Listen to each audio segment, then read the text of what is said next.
programang ito ay rated SPG. Striktong patnubay at gabay ng magulang ang kailangan. Maaaring may masiselang tema, lengguwahe, karahasan, sexual, horror o droga na hindi angkop. Sabi sa'yo, bakit parang nakakita ka ng multo? Mas masawal pa sa multo yung nakita ko. Si Lynette. Nakilala ka ba niya?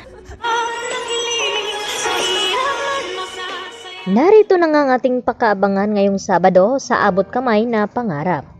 Hindi nga inaasahan ang mulingang pagkikita dito ni Lynette at ni Dax kung saan ito ang nangloob sa bahay ni Doc Carlos Benitez.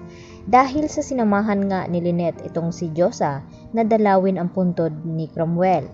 At dito naman, nagdesisyon itong si Josa na mag-CR daw muna siya dahil ihi na nga ito. At dito nga nagkabanggaan itong si Lynette at itong si Dax. At dali-dali naman na nag-flashback sa isip dito ni Lynette ang mukha ng lalaking iyon. At dito rin na dali-daling umalis itong si Dax bago pa makatawag ng pulis itong si Lynette.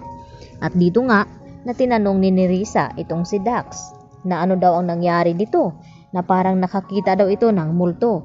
At ang sagot naman ni Dax dito kay Nerissa na mas malala pa sa multo ang kanyang nasa lubong dahil ito daw ay si Lynette. Nagtanong itong si Nerissa kung namumukhaan ba daw siya nito.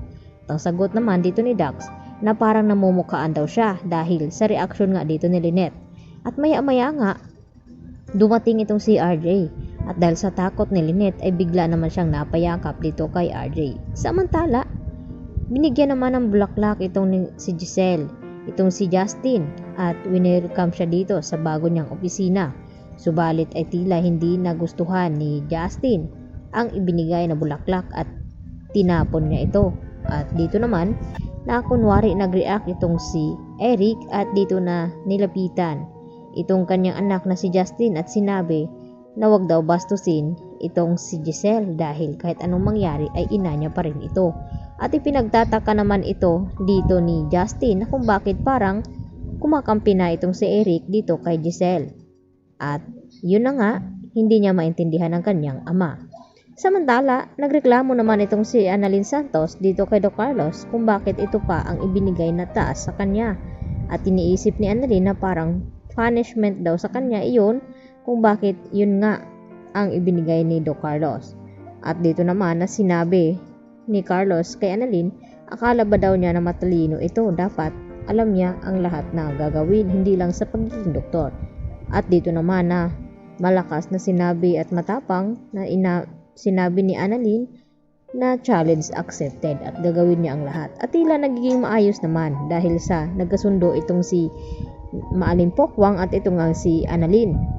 At dito nga narinig ni Aling Pokwang na may kausap sa cellphone itong si Annalyn at nalungkot nga ito tungkol nga sa kanyang lolo Pepe.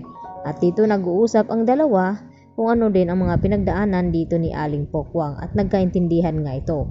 At dito naman na sinabi ni Aling Pokwang na wag na daw siyang tawagin na ganun at mamang na nga lang dahil close na nga raw sila. At magtatagumpay naman itong si Annalyn sa gagawin niyang task upang mapatunayan dito kay Doc Carlos na deserve niya ang makuha ng slot upang makasali sa conference doon nga sa Japan.